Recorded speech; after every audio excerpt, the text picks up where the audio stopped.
দেখেন, কুল্লে নফসিন জায়গাতুল মউত, সবার একটি শেষ ঠিকানা হচ্ছে একদিন আমাদের যেতেই হবে। তবে যাওয়ার মধ্যে পৃথিবীর ইতিহাসে আমার মনে হয় দ্বিতীয় কোনো নেতা এইভাবে যেতে পারেন নাই। মহান রব্বুল আলামিন আমাদের প্রিয় নেত্রী, দেশনেত্রীকে যে সম্মান দিয়েছেন, এটা অপার, এটা অসীম। আমরা, আপনি কল্পনা করুন, সমস্ত কিছু আল্লাহর ইশারায় হয়েছে। উনি যে সম্মানের মালিক হয়েছেন সেটা আল্লাহ প্রদত্ত। গতকালকে থেকে আজকে পর্যন্ত সব কিছু এত সুন্দরভাবে ঘটছে বাংলাদেশে।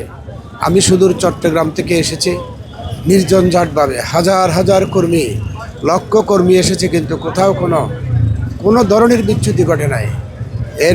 এর মধ্যে দিয়ে প্রমাণ হয় আল্লাহ তাআলা মহান রব্বুল আলামিন আমাদের নেত্রীর প্রতি সন্তুষ্ট, এবং এই দুনিয়া থেকে উনি যে সম্মানের সহিত বিদায় নিয়েছেন, আমরা শোকাহত।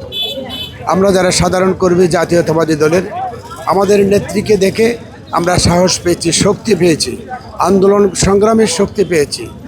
আজকে আমাদের শক্তির বাতিঘর আল্লাহ তাআলার কাছে ফিরে গেছেন। তারপরে আমরা আশা করি আমাদের যে আশার বাতিঘর জনাব তারেক রহমান আমাদের এই দেশকে, আমাদের এই দলকে এগিয়ে নিয়ে যাবেন।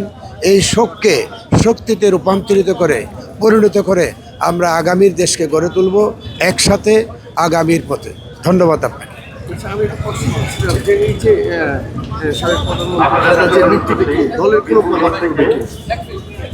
এটা দল আরও শক্তিশালী হবে, দল আরও মজবুত হবে।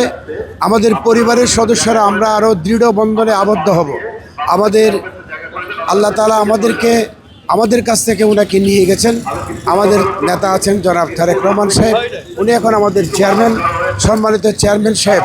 আমাদের দলকে, ওনাকে সাথে নিয়ে আমরা দলকে আরও শক্তিশালী অবস্থানে নিয়ে যেতে পারবেন, এবং আমরা এই শোককে শক্তিতে রূপান্তরিত করবো ইনশাআল্লাহ। ধন্যবাদ। জি, ধন্যবাদ আপনাকে। ধন্যবাদ।